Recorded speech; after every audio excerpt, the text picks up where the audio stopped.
بسم اللہ الرحمن الرحیم۔ مثال کے طور پہ سورہ بقرہ آیت نمبر 187 جب وہ نازل ہوئی، کُلُوا وَاشْرَبُوا حَتَّى يَتَبَيَّنَ لَكُمُ الْخَيْطُ الْأَبْيَضُ مِنَ الْخَيْطِ الْأَسْوَدِ مِنَ الْفَجْرِ، آیت نازل ہوئی کہ روزے کے بارے میں ہے، کھاؤ پیو یہاں تک کہ سفید دھاری سیاہ دھاری سے جدا ہو جائے۔ اب یہ قرآن آ گیا، یعنی روزے میں جب صبح سحری کرتے ہیں اس کے کھانے کا وقت بتایا جا رہا ہے،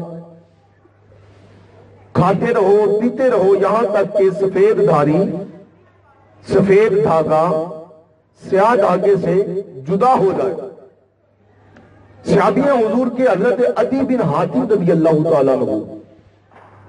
وہ رات کو جب یہ آیت حضور پر اتری اور حضور نے صحابہ کو بتایا تو انہوں نے ایک سفید دھاگا لیا، ایک سیاہ دھاگا لیا اور اس کو ایسے اوپر نیچے رکھ کے اپنے تکیے کے نیچے رکھ دیا، اور آپ حیران ہوں گے کہ ساری رات اٹھ کے دیکھتے تھے، تھوڑی دیر سوئے پھر اٹھ کے دیکھا کہیں وہ جدا تو نہیں ہوا، پھر سو گئے پھر اٹھے، ساری رات یہ سلسلہ چلتا رہا، لیکن وہ دھاگا تھا وہ خود کیسے جدا ہوتا؟ کوئی جدا کرتا تو جدا ہوتا نا۔ اب صحابی جو عربی دان ہیں، عربی جانتے ہیں، اپنی زبان ہے ان کی عربی، لیکن صبح ہوئی حضور کی بارگاہ میں پہنچے اور سارا معاملہ عرض کیا تو حضور مسکرا پڑے، فرمایا اس کا مطلب یہ نہیں تھا جو آپ سمجھے ہیں، اس کا مطلب یہ تھا کہ جب صبح کی سفید دھاری سفیدی رات کی سیاہی سے جدا ہو جائے، یعنی جب رات چلی جائے اور دن آ جائے، یہ مراد ہے۔